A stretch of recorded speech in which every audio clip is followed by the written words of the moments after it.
검찰이 사실 이제 오늘 그 출석을 통보한 날은 이제 오늘인데, 뭐 오늘 이제 소환되는 건 이제 무산이 된 것이고. 자, 이 검찰 소환과 관련해서 이재명 민주당 대표 그제 이런 입장을 내놓은 바 있었었죠. 그 목소리 잠깐 듣고 말씀 이어가도록 하겠습니다. 검찰의 행태가 도저히 납득하기 어렵지만 당당하게 임하도록 하겠습니다. 조사의 일시 방식 등에 대해서는 변호인을 통해서 협의해서 결정하도록 하겠습니다. 28일은 이미 정해진 일정 등이 있고 또 본회의까지 예정되어 있기 때문에 당장 가기는 어려울 것 같습니다. 그 후에 가능한 날짜와 조사 방식에 대해서는 협의해서 결정하도록 하겠습니다. 자, 이재명 대표 소환과 관련해서 이제 검찰과 더불어민주당이 뭔가 이 예우 논란으로 번졌다. 먼저 이런 얘기가 나왔는데요. 28일 오늘 소환을 통보하기까지의 과정은 지난 21일부터 해갖고 22일 날 팩스와 특급 등기 우편으로 이제 출석 요구서가 전달되기까지의 과정은 지금의 이 그래픽에 정리가 되어 있습니다. 자, 그런데 지금 이제 이런 얘기가 나온다는 거예요. 중앙일보 보도군요. 이재명 대표 측에서 구체적인 통화 내용을 따져보면 예의 없는 일방적 통보였다. 그리고 이번에 이 소환을 통보한 것은 성남지청 아니겠습니까? 성남지청장이 당대표 비서실장에 연락해서 예우를 갖춰 말할 수 있는 거 아닌가? 근데 저 통보를 성남지청의 부장검사가 한 것으로 알려지고 있는데 이재명 대표 측에서는 부장검사가 아니라 성남지청장이 할 수 있는 거 아니냐. 검찰에서는 또 이렇게 응수를 했어요. 아니 28일에 소환하려고 하니 일정 협의할 담당자 정해달라고 일주일 전부터 요청을 했는데 아무 답이 없어서 원칙대로 통보한 것이다. 일방적 통보가 아니다. 소환과 관련해서 김수경 교수님 뭔가 예우 논란까지 번지는 모양새 어떻게 바라보고 계십니까? 일단 그 이재명 대표가 당당하게 임하겠다고 얘기를 했잖아요. 근데 지금의 모양새는 어떻게 봐도 당당하다고 보기는 좀 어려울 것 같아요. 일단 첫 번째로 지금 경청 투어를 하고 있잖아요. 전 이 이름이 너무 재미있어요. 왜냐하면 경청 투어라고 하는 거는 저는 이재명 대표가 국민의 이야기를 듣겠다라는 의미로 경청 투어라는 이름을 붙였다고 생각했는데 네. 지금 보면 자기 얘기를 국민이 들어라 그런 의미의 경청 투어 같아요. 지금 민생을 챙기겠다고 돌아다니고 있기는 하지만 결국 계속해서 얘기하는 거는 검찰이 부당하고 자기는 탄압받고 있으니 나를 응원해달라는 얘기만 계속하고 있거든요. 사실은 자기의 억울함과 자기 얘기를 국민이 경청해라는 의미의 경청 투어가 아닌가 싶고 두 번째로는 이 예우 논란 같은 경우에도 뭐 보통은 수사관이 전화하는 경우도 있다고 해요. 그러니까 부장검사가 전화를 했으면 최대한 그래도 예우를 갖춰서 전화를 한 것이고 지금 검찰의 주장은 우리가 일방적으로 통보한 게 아니라 누구랑 얘기하면 되는지를 알려달라고 했는데 묵묵부답이었다라는 거예요. 네. 그래서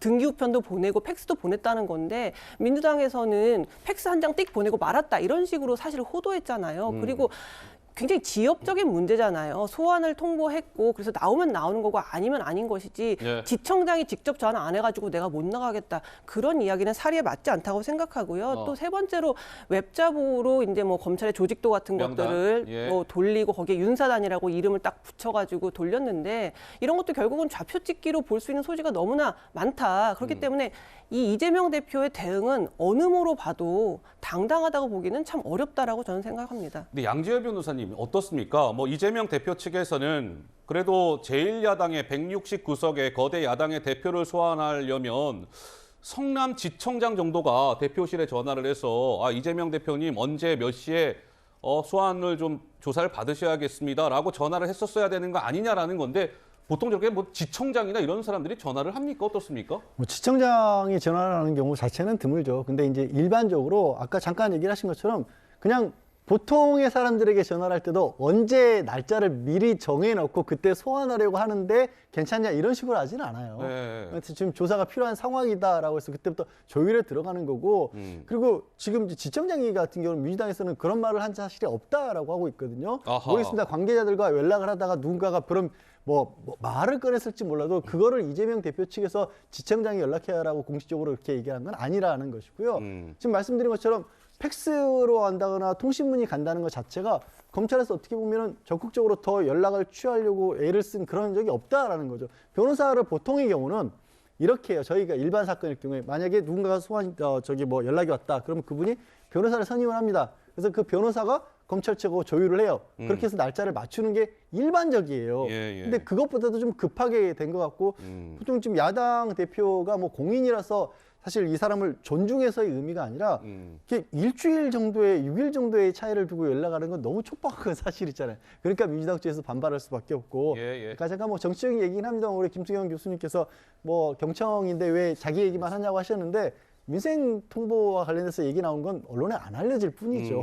그 말씀만 하시고 다닌 건 아니죠. 그러니까 뭐 이 소환과 관련해서는 좀 봐야 될 것 같아요. 그러니까 21일 날 검찰 쪽에서는 이재명 대표 측에 28일 소환을 이제 알렸다는 거 아니겠습니까? 전화로 오후 6시경에. 근데 검찰의 주장은 21일로부터 한 일주일 전부터 좀 담당자를 알려달라고 해서 좀 트라이를 시도했는데 이게 좀 잘 안 됐다 또 이렇게 주장을 하고 있어서 이 부분은 좀 상황을 좀 더 봐야 될 것 같고요. 자, 이재명 대표가 성남 FC 건으로 소환이 통보된 오늘 비명계의 한 의원은 이런 단어를 쓰면서 이재명 대표를 약간 공격하는 워딩을 내놨습니다. 잠깐 들어보실까요? 도저히 희망이 없다라고 하는 지점까지 됐을 때 이제 끌어오르기 시작하지 않겠습니까? 그때 되면은 아마도 전혀 다른 국면이 민주당 내에서도 벌어질 가능성이 있습니다. 탈당 요구? 그렇죠. 총선을 앞두고 대통령마저도 탈당 요구가 있었었다. 있었잖아요. 또 윤석열 정부가 저렇게 못하는데도 불구하고 뭐 민주당 지지도는 그 국민의힘 지지도한테 쫓아가지를 못하고 있다. 예. 이런 그 원인이 이재명 대표의 사법 리스크 때문이다라고 만약에 판단이 쓴다면 그런 요구도 충분히 가능해 보이죠.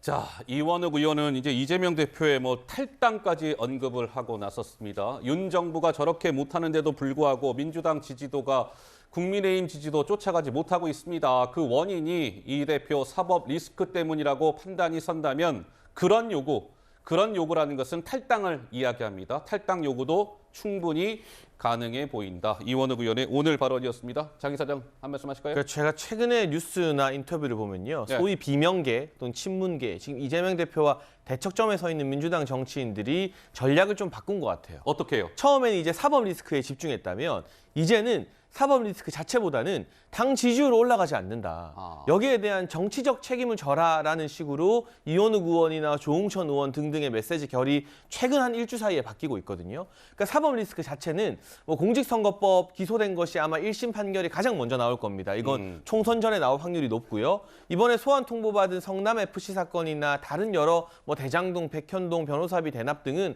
총선 전에 1심이 나올지 또는 나오더라도 이 이재명 대표나 민주당 지도부 측에서는 1심 판결에 불복해서 항소하겠다. 그러니까 대법원 판결 나올 때까지는 인정할 수 없다고 버틸 가능성이 대단히 높아요. 그러니까 사법 리스크가 심각해져도 그것만으로는 총선 전에 이재명 체제를 막 내리게 하기가 힘들 가능성이 있다 보니까 정치적 책임을 지라는 쪽으로 메시지가 나오고 있는데 그래서 그런 맥락에서 탈당 얘기가 나왔다? 그렇죠. 실제로 최근에 이제 민주노총 화물연대 파업을 잘 마무리하면서 윤석열 정부나 국민의힘 지지율이 좀 올라가는 추세이지 않습니까? 여기에 대해서 그동안 윤석열 정부나 국민의힘이 좀 어려웠을 때 당 지도부가 위기에 빠졌을 때도 이 이재명 체제의 민주당이 정당 지지율을 많이 끌어올리지 못했다. 이거 결국 이재명 대표 탓 아니냐라는 정치적 책임 묻기가 시작되고 있어서요. 아직은 총선이 1년 넘게 남아있어서 괜찮지만 이제 내년 하반기 정도 되고 총선이 임박해지면 그 당시에 어떤 정당 지지율에 따라서 이런 책임 묻기의 농도는 더욱더 진해질 수밖에 없습니다.